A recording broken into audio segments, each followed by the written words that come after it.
ইঙ্গিত মিলেছিল আগের দিনই, সেই শঙ্কাই সত্যি হলো। ইতিবাচক কোনো ফল আসেনি তাসকিনের এক্স-রে আর এমআরআই রিপোর্টে। মাংসপেশির চোটটা বেশ গুরুতরই, ধরা পড়েছে চির।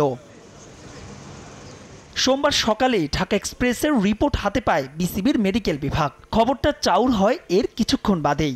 আরও পর্যবেক্ষণের জন্য তৎক্ষণাৎ রিপোর্ট পাঠিয়ে দেওয়া হয় যুক্তরাষ্ট্রে, যেখানেই হবে তাসকিনের পরবর্তী চিকিৎসা। সাইড স্ট্রেনের চোট থেকে পুরোপুরি সেরে উঠতে 3 থেকে সপ্তাহ 6 মতো সময় লাগে। কখনো কখনো করতে হয় অপারেশনও। তবে জানা গেছে তাসকিনের চোট অতটা গুরুতর না হওয়ায় 3 সপ্তাহের মধ্যেই ফিট হয়ে উঠতে পারেন তিনি। আর বিশ্বকাপে টাইগারদের প্রথম ম্যাচের আগে যে সময়টা হাতে আছে বিসিবির, তারপরও প্রশ্ন উঠেছে শেষ পর্যন্ত বিশ্বকাপ দলে জায়গা মিলবে তো স্পিড স্টারের।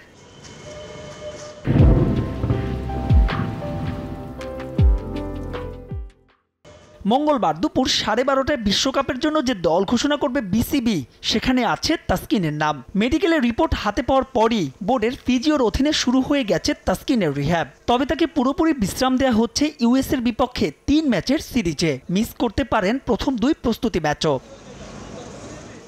বিশ্বকাপ খেলতে 15 মে রাতে মার্কিন মুলুকে উড়াল দেবে বাংলাদেশ দল। তাসকিনের ইনজুরিতে যেখানে কপাল খুলতে পারে পেসার তানজিম সাকিবের, সেক্ষেত্রে 2 pace bowling allrounder, 4 pacer, 1 spinner, 2 spinning allrounder আর 6 জেনুইন ব্যাটসম্যানের মিলতে পারে বিশ্বকাপের টিকিট।